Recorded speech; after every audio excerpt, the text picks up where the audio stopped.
Break ಮಾಡಿ ಬೇಕಾಬಿಟ್ಟಿಯಾಗಿ ಓಡಾಡ್ತಿದ್ದ ಆಟೋಗಳ ವಿರುದ್ಧ ಸಾರಿಗೆ ಇಲಾಖೆ ಇದೀಗ ಸಮರ ಸಾರಿದೆ. ಆಟಾಟೋಪ ಮಾಡ್ತಿದ್ದವರ ಆಟಕ್ಕೆ ಬ್ರೇಕ್ ಹಾಕ್ತಿದೆ.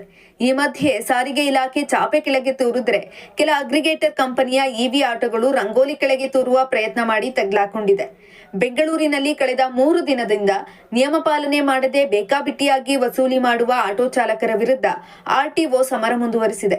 ಕಳೆದ 3 ದಿನದಲ್ಲಿ 250ಕ್ಕೂ ಹೆಚ್ಚು ಆಟೋಗಳ ವಿರುದ್ಧ ಕ್ರಮವೂ ಆಗಿದೆ. ಅತ್ತ ಆರ್ಟಿಒ ಅಧಿಕಾರಿಗಳ ತಂಡ ತಪ್ಪಿತಸ್ಥರ ವಿರುದ್ಧ ಕ್ರಮಕ್ಕೆ ಮುಂದಾಗಿದ್ರೆ, ಇತ್ತ ಕೆಲ ಅಗ್ರಿಗೇಟರ್ ಕಂಪನಿಗಳು ಕಳ್ಳಾಟಕ್ಕೆ ಮುಂದಾಗಿದ್ದು ಆರ್ಟಿಒ ಅಧಿಕಾರಿಗಳ ಕೈಯಲ್ಲಿ ತಗ್ಲಾಕೊಂಡಿದ್ದಾರೆ. ಆದರೆ ಇವರ ಕಳ್ಳಾಟ ಕಂಡು ಆರ್ಟಿಒ ಅಧಿಕಾರಿಗಳೇ ಶಾಕ್ ಆಗಿದ್ದಾರೆ.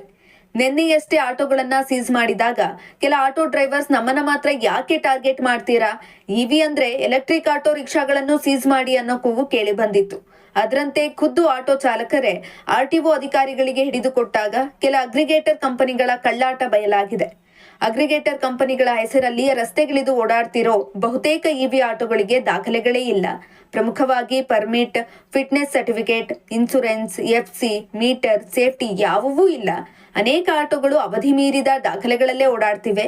ಇನ್ನು ಈ ಆಟೋಗಳು ಯಾವುವೂ ಚಾಲಕರ ಸ್ವಂತ ಆಟೋ ಅಲ್ವಂತೆ. ಖಾಸಗಿ ಕಂಪನಿಯೊಂದು ಅನೇಕ ಆಟೋಗಳನ್ನ ಖರೀದಿಸಿ ಚಾಲಕರನ್ನ ನೇಮಿಸಿಕೊಂಡು ಆಟೋಗಳನ್ನ ರಸ್ತೆಗಿಳಿಸುತ್ತಿವೆ.